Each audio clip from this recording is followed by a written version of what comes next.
In example 5, we're given that angle B is congruent to angle D. So that's this angle here and this angle here. We need to actually write that down. These are the easy ones though.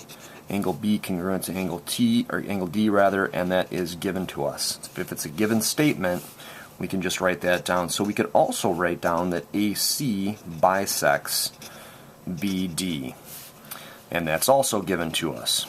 Now let's think about what this means, and here the next reason is the definition of a bisector.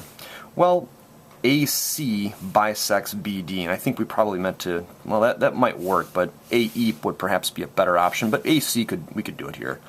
So AC bisects BD. BD is the one being bisected. So here's BD, and we know then that BC will be congruent to CD. That's the definition of a bisector.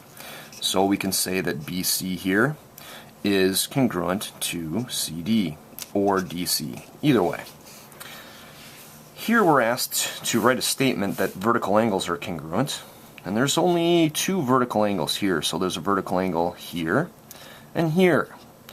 Alternatively, you could have used tick marks, one tick mark here and two tick marks on each one of these angles. We need to accurately label these angles though, so we can do ACB here is congruent to angle DCE. Alright.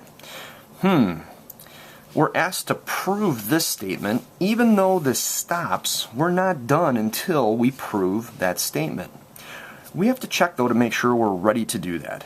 To prove that ABC is congruent to, and this should be DCE, so I'm not sure what happened here, but that should be DCE. Let's just make sure. A is this angle, it corresponds to E. So this is a little bit, we'll just scratch this off here. We're gonna redo this. A corresponds to E.